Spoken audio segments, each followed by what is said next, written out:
ചരിത്ര പുസ്തകങ്ങളുടെ ഒന്നാം പേജിൽ ഇടം പിടിക്കാതെ പോയ മറ്റൊരാളാണ് വാടപ്പുറം ബാവ.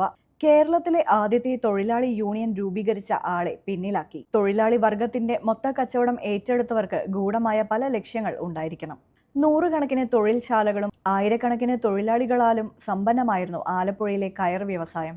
ബ്രിട്ടീഷ് ഉടമസ്ഥതയിലുള്ള കയർ ഫാക്ടറികളിൽ തൊഴിലാളികൾക്ക് കടുത്ത ജോലിഭാരവും പീഡനവും ഏൽക്കേണ്ടി വന്നിട്ടുണ്ട്. കൂലിയാകട്ടെ ദിവസം 4 അണ, പിന്നെ ഒരു കോപ്പ ചക്കര കാപ്പിയും. സംഘടിച്ച് ശക്തരാകുവിനെന്ന് ആഹ്വാനം ചെയ്ത ശ്രീനാരായണ ഗുരു തന്നെയായിരുന്നു വാടപ്പുറം ബാവയുടെ വഴികാട്ടിയും. 1920 കാലഘട്ടത്തിൽ ബ്രിട്ടീഷ് നിയന്ത്രിത കമ്പനികളിൽ നിർബന്ധിത തൊഴിൽ നിയമങ്ങൾ അടിച്ചേൽപ്പിക്കുകയായിരുന്നു. തൊഴിലാളികളെ കമ്പനി മുതലാളിമാരും അവരുടെ മൂപ്പന്മാരും ചേർന്ന് അടിമകളെ 12 മണിക്കൂറും അതിലേറെയും പണിയെടുപ്പിച്ചു. ഡാരാസ്മെയിൽ എന്ന ബ്രിട്ടീഷ് കമ്പനിയുടെ തൊഴിലാളിയായിരുന്ന ബാവ തൊഴിലാളി പീഡനത്തിനും കൂലിക്കും വേണ്ടി ശബ്ദിക്കാൻ തുടങ്ങി.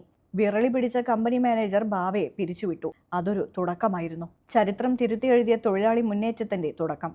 അങ്ങനെ കേരളത്തിന്റെ മണ്ണിൽ ആദ്യമായി ഒരു തൊഴിലാളി സംഘടന രൂപം കൊണ്ടു. Thiruvithamkoor labour association.